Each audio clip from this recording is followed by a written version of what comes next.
Judgment in the matter of FMX Food Merchants Import-Export Company Limited versus Commissioners for Her Majesty's Revenue and Customs. Lord Briggs will summarise the judgment. This is an appeal about customs duty, which is governed by an EU code called the Customs Code. FMX Foods is an English company which in 2003 to 2004 imported 10 consignments of garlic, declaring at the time that the garlic originated in Cambodia. This meant, if it was true, that the imports were exempt from customs duty. But an investigation carried out thereafter revealed in 2007 that the garlic had in fact originated in China, so that no exemption applied. In fact, FMX was liable for import and anti-dumping duties of more than £500,000.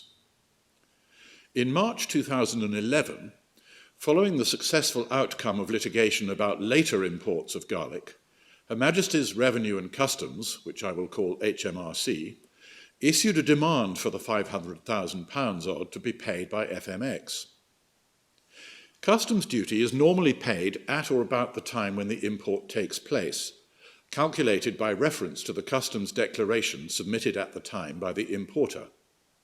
But where, as in this case, facts subsequently emerge which show that the full duty has not been paid, the Customs Code makes provision for the additional amount to be communicated to the importer and payable soon thereafter. In the UK, that communication is called a post-clearance demand. The amount payable is called, in the code, a customs debt. Article 2213 of the Customs Code, in its then form, although it's now been superseded, imposed a 3-year time limit for the making of a post-clearance demand, running from the date of the import.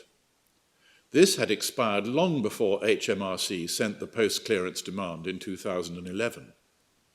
But Article 2214 makes an exception where the customs debt arises from an activity which is, and I quote, liable to give rise to criminal court proceedings, end of quote. Then, and I quote again, the amount may, under the conditions set out in the provisions in force, be communicated to the debtor after the expiry of the 3-year period. It has not been suggested that FMX were knowingly party to the fraud by which the garlic was wrongly stated to have originated in Cambodia. But it is now agreed that the activities surrounding the imports of the garlic were nonetheless liable to give rise to criminal proceedings within the meaning of Article 2214. Nonetheless, FMX argued that there were no provisions in force in England or in the EU to replace the 3-year time limit with any other fixed period which met EU legal requirements of legal certainty, so that the 3-year time limit remained in force. This argument persuaded the First-Tier Tribunal, but the Upper Tribunal reversed its decision. Then the Court of Appeal reinstated the decision of the First-Tier Tribunal. This court unanimously rejects FMX's argument and therefore allows the appeal. I give the leading judgment, with which Lords Reid, Lord Hodge and Lord Kitchen agree. Lady Arden agrees with the outcome, but for slightly different reasons, in a separate judgment of her own. The reasoning of the majority may be summarised in this way. 1. There is a line of EU case law which lays down, under the principle of legal certainty, that where EU law permits a member state to provide its own time limit in place of an EU time limit which would otherwise apply, then the EU time limit will only be displaced where the national limit is both fixed in its duration and laid down in advance. 2. There is no English time limit which does so in relation to post-clearance demands. In particular, customs duty claims are not subject to the time limits in the English Limitation Acts, being expressly excluded. 3.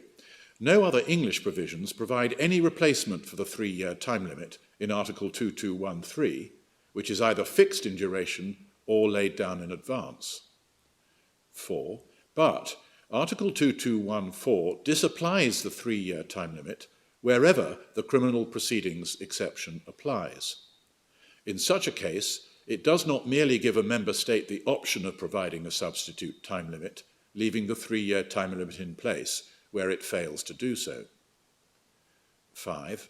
Nonetheless, there is another principle of EU law which applies wherever there appears to be a gap in the legal regime which would otherwise allow a claim or demand to be made without any limit of time. It requires the claim or demand to be made within a reasonable time.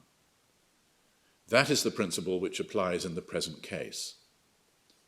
On the facts, HMRC made the post-clearance demands within a reasonable time because it was reasonable for them to await the outcome of the dispute about the origin of the later garlic imports, and they then made these demands shortly thereafter. Although the English courts have reached different conclusions about this question, and we are not entirely of one mind in our reasoning, we nonetheless do consider that the answer which we have reached unanimously is sufficiently clear for it to be unnecessary for the court to refer the question to the Court of Justice of the European Union. Thank you. The court will now adjourn.